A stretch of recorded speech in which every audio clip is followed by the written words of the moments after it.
Hello, everyone, and welcome. You're listening to the 888 Align podcast. I'm your host, Jessica Hanna.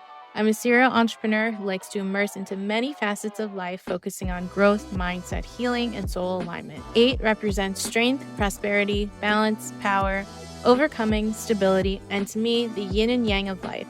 Pain weaves the gratitude for the beauty in life and appreciation for our generational evolution. You're in the right place if you're looking to dive deeper into finding meaning within yourself and your life experiences, work towards transforming into and aligning with your highest version of yourself, take action steps towards building and creating the life of your dreams, as well as explore discussions on health and wellness, balance, self-care, plus areas like travel, fashion, art, culture, manifestation, entrepreneurship, and even a little spirituality. To be 888 aligned means to be aligning to your strongest and most powerful and enlightened version of yourself. To continue to evolve and always be open to growth while staying true to your core values and individuality. Let's get started with this week's alignment.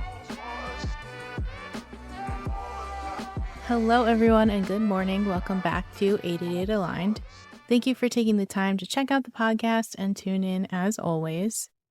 Today, I wanted to talk about how to connect with your higher self in a way that empowers you personally and brings you closer to self-sufficiency and soul alignment. Because there is a higher version of yourself speaking to you all the time. You just have to tune in and turn up the volume to listen. A lot of times we look outward for validation, help, advice, and empowerment. And that can be great to do if you're surrounded by the right resources and people. But what if you're not? What if you don't have access to resources because of financial situations or proximity to things? What if the people around you do not provide a space for growth and support and openness, and maybe the people around you don't understand your feelings, your emotions, choices in life, desires? Maybe they criticize everything you do and you never feel supported, and in turn, feel brought down and tend to lose your spark. A lot of this has to do with what I've spoken about a bunch in my previous episodes: lack of growth, specific perceptions, projection, lack of open-mindedness, and so on from the people around you. Maybe you are dealing with abusive situations. And on the flip side, what if you have everything? What if you have every single resource at your fingertips? And what if you can rely on everyone to go to and know they'll always be there to listen and give you the best advice, and they are always there right when you need them? What happens if they are no longer there? And not to get dark about it, but we do not have infinite time on this earth, right? We won't always have the people in our lives we rely on to be there. So what do we do in these scenarios? Sometimes we look to the internet. We may follow a creator that inspires us or a mentor. Sometimes we start creating content on our own and build our own community. Other times we may join an extracurricular, a club, sport, or find some sort of outside resource that fosters the type of community and experience we want to be around. Other times we may feed into addictions that create a cycle of dependency and our perception of control, whether that be alcohol, drugs, food, exercise, whatever it may be. And sometimes we don't have anything and may fall into a deep depression. When we have unlimited support and resources, we also become very dependent on them as well. And again, this is not to put anyone at fault for any of these situations. This is just to point out the reality of the situations we may experience in life. Some of those things are helpful. Others are extremely damaging and detrimental to ourselves, but almost in practically every time, they are not guaranteed. And with all of those things, we are looking outside of ourselves for help. We may say, life sucks, but I'm so thankful that I have this club or this sport or can do this with these people. And it's great to have the things that make you feel good and allow you to escape, the things that are just for us and allow us to feel at ease for a moment. We may say, thank God I have this person or these people in my life. I don't know what I'd do without them. Then there are the things that we seek that we think are helping us because we may feel we either have more control over them, like foods we eat or how much we exercise, or the things that we seek that we think are helping us because we feel they help us escape from our problems, worries, and stresses that numb us, like drugs and alcohol. But this is a self-empowerment podcast, so whatever fix we may have outside of ourselves is not going to be relevant as far as where we should put our energy towards, except for the reflection side of it. So, what if we put that aside for now and shifted to just focusing on ourselves, our soul in our body, experiencing life? And it's not to shame the things that make us feel good, that are healthy for us and helping us feel we can survive our lifestyle. We aren't perfect. We aren't robots.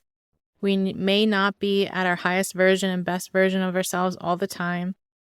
It's important to be realistic to your own life expectations and experiences. And it's important to not put a standard on over perfection of fixing yourself.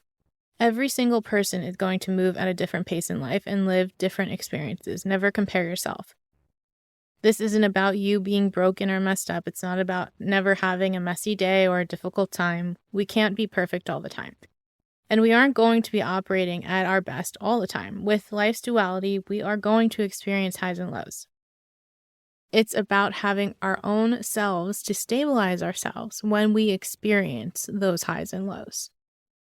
It's about depending on ourselves in a way that makes us feel safe and strong and powerful so that when we need to fall back on our internal systems, we have them in place to help ourselves. So, how can we rely on ourselves to feel good no matter what? Because we have ourselves from the day we are born to the day we die, and then whatever happens after that, that is always guaranteed. How do we guarantee ourselves a strong foundation of support no matter what? What can we do to change how we feel and make sure our personal power is so strong that nothing and no one can impact or change that aside from ourselves? So with that, let's get into today's episode.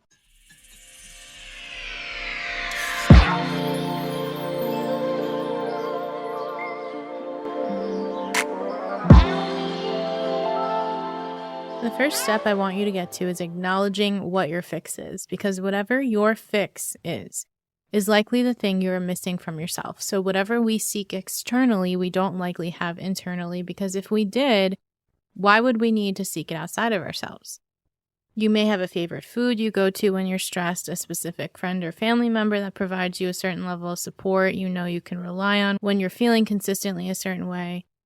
You may have an addiction that releases some sort of relief for you or numbs some sort of pain for you. You may look for it even in relationships, which likely never turns out the way you want it to.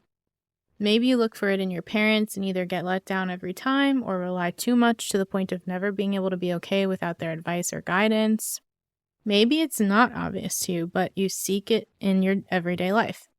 Maybe your awareness on this is operating more subconsciously, so you may want to observe yourself from the outside perspective I'm always talking about, as if you're watching a movie of someone else to see what you fixate your time, thoughts, visuals, and energy on. Maybe you watch a specific type of social media content that just relaxes you or brings you excitement and fills your algorithm and feed with. Maybe you binge watch a certain genre on Netflix or whatever streaming platform you use, whatever your crutch is.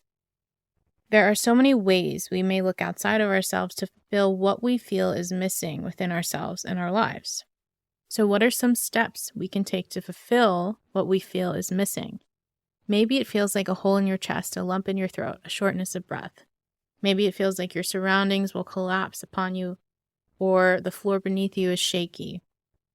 Maybe it feels like the entire world is resting on your shoulders. Or you're stuck down deep in a hole trying to claw your way out, but sometimes the weight of everything else is making it hard for you to get out. Maybe it just shows up as jealousy, anger, or FOMO. Depression, dependency, anxiety, addiction, anger, jealousy, sometimes they can all look similar and sometimes very different. And these are just some examples of what it may look or feel like when you go for your crutch. And sometimes it's less obvious, and that's why we do need to take the time to kind of observe ourselves from that outside perspective.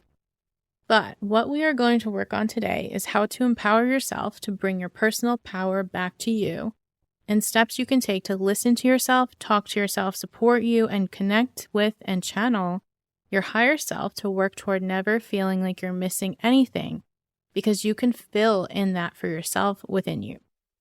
So going back to whatever your crutch or fix is, I want you to grab a notebook and write that down. And if you need to, pause this episode and take some time to think deeply about it, or listen and come back when you've sparked some insight into it. What this takes is gentle awareness to face the truth behind what we feel and becoming conscious of what we do as a result. I say gentle because sometimes it can be painful to face. Sometimes we need to be patient with ourselves, and sometimes we just want to be in denial of whatever our crutch is because it's easy. And also, if you're not ready to change, then this will not work for you. So it's important to take note of the fact that you really need to be ready to face the things eyes wide open to pose change. I know that even if it's painful or hard in the beginning, it will get easier eventually. And on the other end, sometimes it isn't a painful thing. Sometimes it's just our dependency that leaves us in comfortability. Sometimes we are just satisfied and complacent, and here's the hard end of that. We will get shook to our core when the thing that makes us comfortable is no longer there for us to rely on. Maybe you'll say, that's fine, I'll find something else to depend on at that point. If that's you, then you're not ready for this change either, and that's okay. Maybe you'll never feel ready. Maybe you choose to live a life just the way it is. Some people do, and that's okay. That's really your choice and how you choose to live out your life here on earth. And if you're listening this far in, I am assuming there is something in you that wants to make a change for yourself, even if it's deep down in there. So this is also preventative protection for yourself, as well as the steps for building a stable foundation for yourself. And as a reminder, I am not a mental health professional. I am just speaking from my own life experiences and research and personal practice. And if you are really struggling, make sure to take the steps to get the right help and resources for yourself as well. Okay, so when you figure out or decide what your crutch is, I want you to do some shadow work on that. And you can reference episode 6 titled The Shadows of Shadow Work for some extra help if you need on how to dive into that. But we are likely seeking external help, validation, or dependency on the things we have trauma from, either from inner child experiences in childhood or maybe something more recent. Usually with trauma, we develop some sort of coping mechanism. The coping mechanisms can be detrimental or just our crutches. We may develop more than just these, but for the sake of this podcast, let's stick to these coping strategies. So if we look at our crutches as our coping strategies, we can look back as to why we have developed these and why we feel a need to have them. And you can do a simple strategy where you backtalk yourself into this. So with your notebook, you can start by writing what your crutch or coping mechanism is at the top. And side note, you need to be honest and non-judgmental with yourself in order to get the most out of this exercise. So make sure your intention is that. So you write down your crutch or dependency. And then you can ask yourself, why do I do this? And maybe your answer is something like, to help me with blank. So I want you to write that down underneath the crutch. And then ask yourself, why do I need help with blank? And then write that down after. And then ask yourself, how does this make me feel when I get help with blank? And write that down. And then ask yourself, why can't I feel this emotion without the help of blank? Or why do I feel I can't achieve this result without the help of blank? Then continue to backtalk more. Ask yourself, okay, if I do this because I need or want to feel this or experience this, why am I not getting that from myself? Or if this makes me feel this specific emotion from this crutch, why and where is this emotion missing in my life? What may have caused this or who? And write all this down. So this requires a lot of thinking, maybe some inner child shadow work, maybe for you opening up a trauma that is sealed shut or something you've forgotten about. So when you discover what this is for you, then you need to start working to incorporate that missing piece for you in your life. And this may take some time to figure out, and that's okay. But it's all about providing what is missing within yourself for you, so you're not looking for it elsewhere. Okay, so the next step is to start gaining more control and empowerment around your personal power and sense of self. And if you listen to last week's episode 8 on detaching and neutrality, this is different than focusing on your ego. Your ego is actually likely to be part of the thing that takes you away from your sense of self and personal power, because again, it's what's built from society's expectations of you. Anyway, first step I want you to do is go to the mirror and look at yourself in the eyes. This can be alone in your room or a bathroom. Give yourself a good stare. This actually is going to be hard for some people, believe it or not. It may feel really awkward and uncomfortable, and you may feel even a little embarrassed. Maybe you want to look away. Just go do it. Look at you.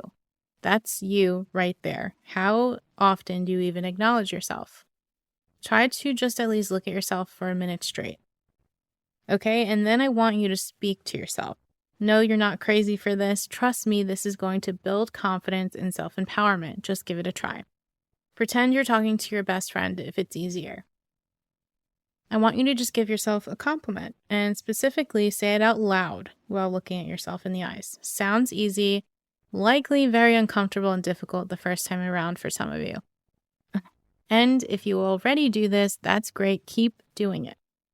If you feel uncomfortable doing this, it will get easier. But again, without putting in this effort, even these small little changes, things will not change for you. So you got to get down and dirty with being uncomfortable if you want to change things. And as I always say, walk alongside fear, holding hands like a friend. Okay, so after you've complimented yourself, and make sure you do that, I want you to acknowledge whatever the crutch is that you've thought about and wrote down. And again, do not judge yourself when you speak to yourself. Speak to yourself with kindness and empathy, like you would to someone you love and care about. And if your version is tough love, then that's okay, but do it with the intentions coming from a loving place, never from hate. If you're starting from hate, this exercise will also never work. And if that's how you were motivated in life and continue to motivate yourself, then that is also something to take some time to work on. So talk to yourself, acknowledge the hard thing, and tell yourself it's going to be okay. And a reminder, I want you to say this out loud. Hear your voice speaking to yourself. Tell yourself it's going to be okay, you're going to figure this out, and it's all going to work out. Tell yourself you know you can get past this hard time or achieve this thing you want to achieve. Tell yourself you love yourself. Oof, I know that one is going to be hard for some of you, so say I love you to yourself. And if you're feeling all squirmy and weird, this is totally normal. You'll get over it if you continue this exercise every day. Yes, every day. It only needs a couple of minutes or less in front of the mirror. The ability to talk to yourself and talk yourself down from a panic or talk yourself into feeling motivated or talk yourself into having support from yourself is a badass, incredible superpower. I don't care what anyone has told you about talking out loud to yourself or how weird you may feel. I want you to build this personal power and use this tool on yourself all the time. And remember, this needs to come from a place of love for yourself and care. And if you have a hard time feeling that right now, then I want you to pretend it is for someone else you're speaking to that you love and care about in your life until you're comfortable and confident in your own self-love. Speak to yourself using your name. Like, for example, if I were to do this to myself and I was having a hard time, I may say to myself out loud while looking at myself in the mirror, Jess, I love you. I know you're going through a hard time right now. I know this situation feels endless and it feels like there's no way out of it. I know you're frustrated and angry at what has happened. I acknowledge the pain that you feel and the resentment. You are seen right here, right now. But you will get past this. This will get better. I have your back. I know how powerful you are. I know you will come out stronger for this. And I know you will accomplish amazing, badass things. We are okay. We are safe. So this is like speaking from your higher self or future self to your present self as well. So saying we is almost like having two versions of yourself connecting in a very positive and powerful way. Your higher and future self connecting with your present self to show you that you will be stable. This is going to help you so much when it comes to self-protection, health, stability, independence, and ultimately happiness. Give it a try. It is not weird or strange as some may have told you or tell you, and I know that is a whole narrative in itself. What you are doing here is building a more powerful and strong version of yourself to help yourself through life, and guess what? There's nothing weird about that. And don't let anyone gaslight you into feeling otherwise. If they do, this is simply because they have been uncomfortable maybe trying this themselves or even seeing this themselves, and that is their own ego. Ego meaning the society structure of what they have internalized, rather than them facing their fears with courage and bravery. Okay, so step 3. And the next thing I would love for you to try is some EFT. So we'll do a quick and brief exercise and I'll walk you through something simple. But first, what is EFT? So I've been talking about it a few times in the past episodes. And if you don't know what it is, here I'm going to break it down a little further. So EFT stands for Emotional Freedom Technique. It is used in therapy to often help those with trauma, but has recently also been used over the years to help people with frankly anything they have subconscious block on, even sometimes physical as well. Anything that you struggle with, that maybe you have a strong neural pathway with, you want to break. It helps you energetically as well to let go of the old ways of thinking and feeling in order to open up more energy and bring in and attract new energy as well as new ways of thinking. And this is really powerful because it works with your brain directly. So having more direction and control with your brain allows for more healing. That could be physically, mentally, emotionally, and spiritually. I have also used this to help reroute my thoughts so that when in the past I would have a hard time with something, when I've worked on EFT specifically on it, I have been able to create new neural pathways so that my brain routes to different thoughts rather than the old, more triggering or traumatic or just not good ones. Scientifically speaking, EFT works by tapping and pressing on energetic meridian points or acupressure points on our body, while simultaneously focusing on a situation, thought, or thing that represents a personal fear, trauma, or difficulty within us. EFT works to restore balance in your body's energy. And in Chinese medicine, meridian points are thought of as areas of the body energy flows through. So when we think of acupuncture, needles are used for these energy points. And in EFT, we are using our fingertips to tap on and apply pressure to these energy points. It is also said that by tapping, you access your body's energy and you can send signals to the parts of your brain that controls stress. By diving into this, you can hone in on specific neural pathways and work to essentially stop or break it and build a new one that would be better for you. And episode 7 of mine, titled Your Neural Pathways Are Taking Over, is a great reference for this one as well. So essentially, when we have something specific we experience in our lives and we want to change it within our subconscious, one of the ways to do this more tangibly and energetically is to tap on it.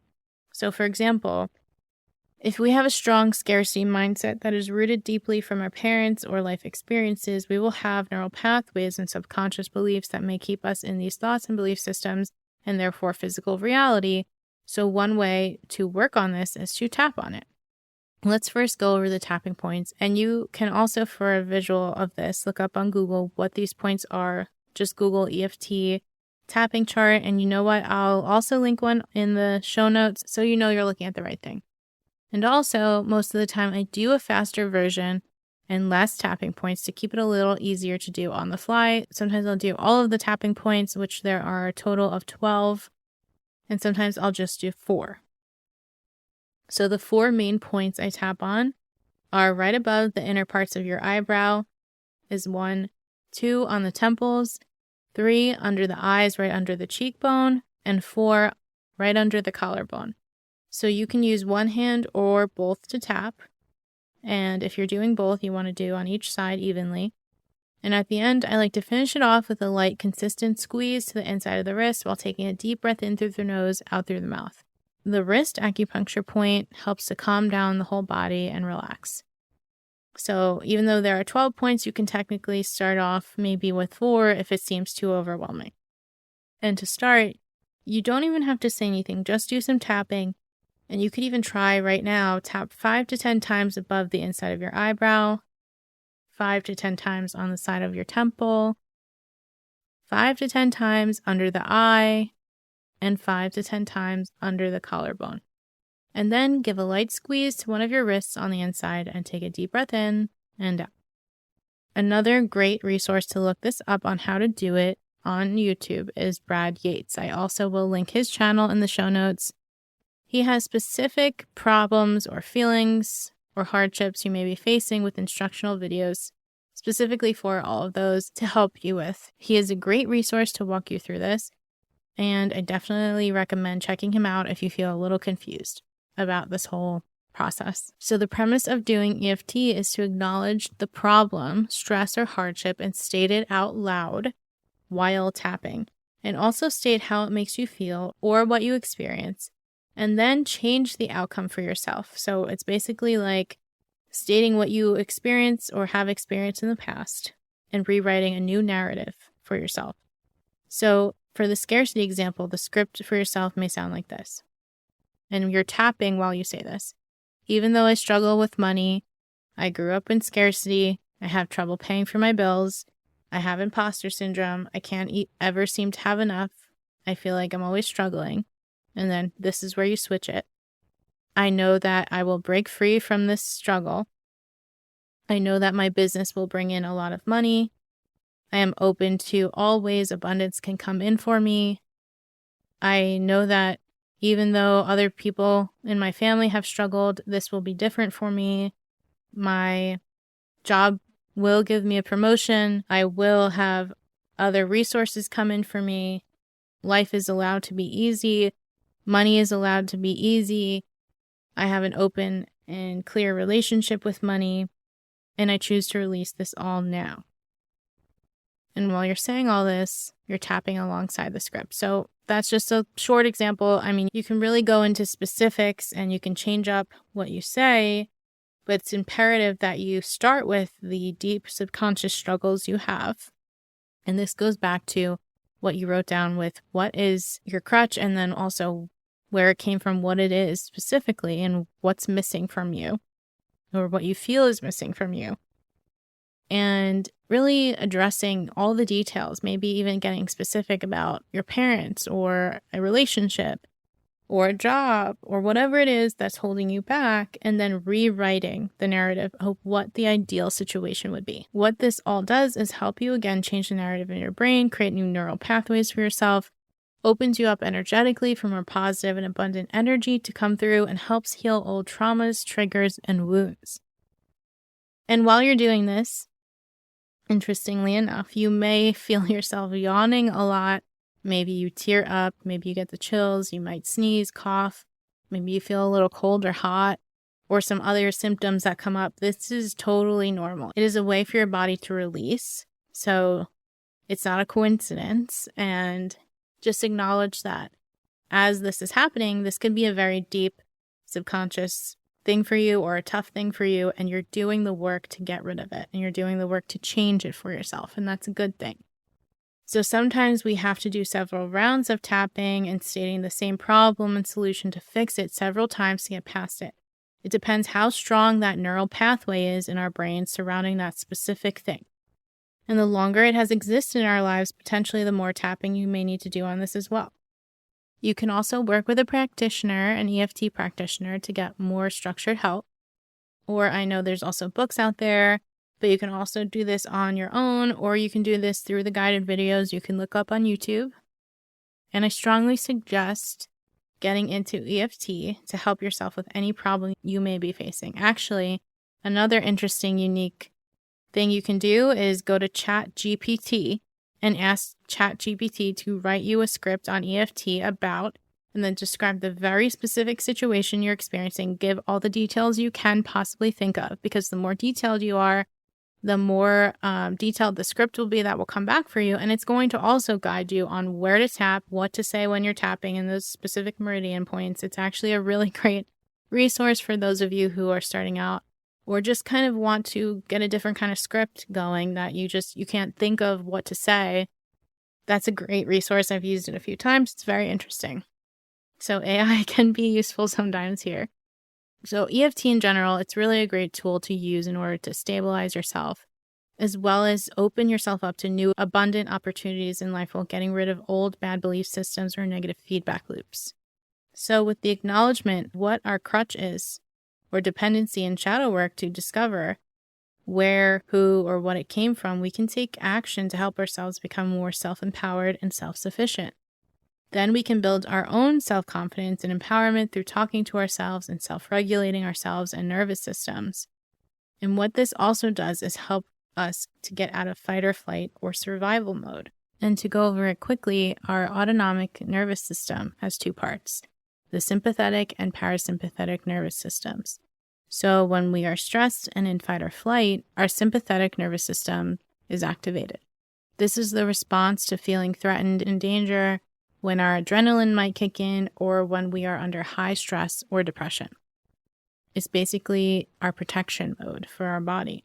And when we calm that system, we can restore and activate the parasympathetic nervous system. Where we want to get is to activate your parasympathetic nervous system, because that is where the healing takes place for the body. Not just healing mentally and emotionally and spiritually, which is all true, but also physically. Our body works to heal itself physically when it's not in this fight or flight survival mode, pumping up our body with adrenaline and stress hormones. It calms down and goes back to homeostasis. So we can activate this by the self-talk and building a stronger and more unified relationship with ourselves, as well as working on healing the things that cause us to go into fight or flight, with even some EFT as well. When we finally reach a place of calm and independency, we can more easily connect with our higher selves. And you can start by just closing your eyes and sitting still. For some people, this is even hard. So you can also just try to put on some meditation music or listen to some binaural beats with headphones. And I want you to allow your body to just relax into a flow state where you are calm and at peace with no rush or hurry to go anywhere. This will allow you to connect better with your higher self. You may even have an easier time sometimes in the shower. That's why we call it the flow of consciousness. The water helps with the flow as well. Maybe you've even noticed this before when you randomly get an idea pop into your head or come up with a solution out of nowhere. And when we get into a calmer state, we allow flow to happen. And when we allow flow to happen, we can connect better with the universe and our higher selves. And this is when the really amazing and cool things start happening for you. So, how do we connect with our higher selves, and how do we empower ourselves and build our personal power? Find the things that are your fix, are your crutch, that help you feel better, that are outside of you, the things you seek validation for, the things that you don't feel you can live with, quote unquote, without. Find those things. And then I want you to back talk, figure out why this is the situation for you, because we're all going to have different reasons and different life experiences. And then I want you to address it specifically. Talk to yourself about it. Come from a loving place. Support yourself. Talk to yourself like you're talking to someone you love and care about, and give yourself hope. Give that person hope. And then I want you to tap on it, and I want you to rewrite some of those neural pathways that struggle with this area and get really detailed about it and create a new narrative for yourself. So yes, this is a lot of healing work. Yes, this will take some time, but you can start right away with just walking up to the mirror, looking at yourself in the eyes, telling yourself you love yourself and that everything's going to be okay. Give yourself a little compliment, smile at yourself, and know that you, the person looking at yourself back in the mirror, always has your own back. That is a very powerful thing when you acknowledge yourself, because you have yourself, and that is incredibly, incredibly powerful. All right, guys, thanks for listening in to episode 9 and getting into that 888 alignment. I'm going to wrap it up here, and I really hope this episode brought you some value. Stay tuned for next week's episode. I'll chat with you guys next time.